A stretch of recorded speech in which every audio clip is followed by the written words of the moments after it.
demonstrate the software and a license plate camera for you, just so you know exactly what I'm recommending.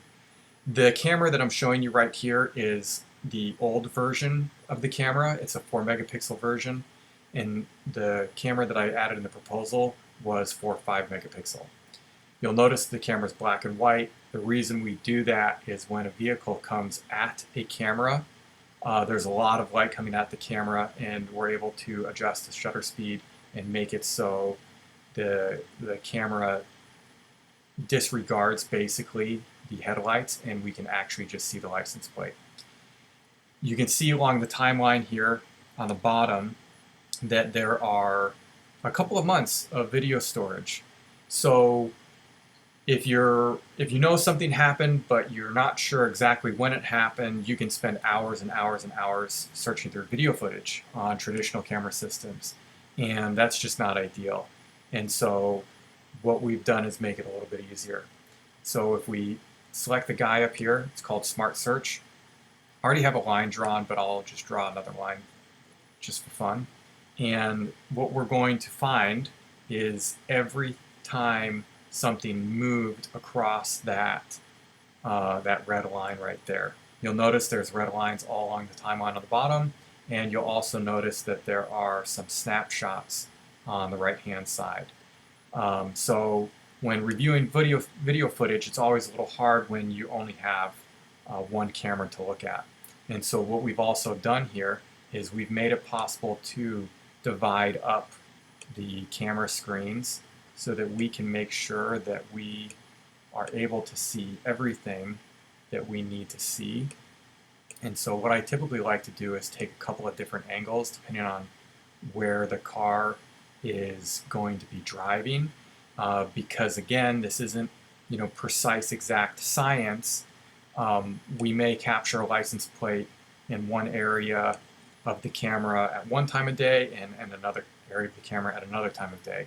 And so I like to just kind of block it out like this, so when I'm searching through video footage, I don't have to keep doing all kinds of crazy stuff to figure out what I'm looking at.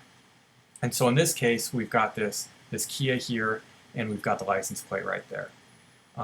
If we just go search through, well, you can look at this car right here, and you'll notice the way this car came into the parking lot. When we were looking at the Kia, we could see it in this screen, but with this car, we can see it in this screen. And so that's, again, kind of why I like to divide up the camera footage. And again, we can see it right there. And so this is an example of daytime license plate capture. Why don't we go to a nighttime scene? And so again, we're only looking at when there was actually motion happening in the screen. Now we do record 24/7 because we think it's important to, but when we're researching video footage, let's only look at the things that are important. And so if we click here at 4:16 a.m., we can see the license plate of that vehicle right there. And actually we can see it pretty well in that screen too, which is pretty nice. And so let's just kind of go through this, and let's go to the next scene. And so we've got a license plate right there. It's not quite as clear, so we can back it up just a little bit.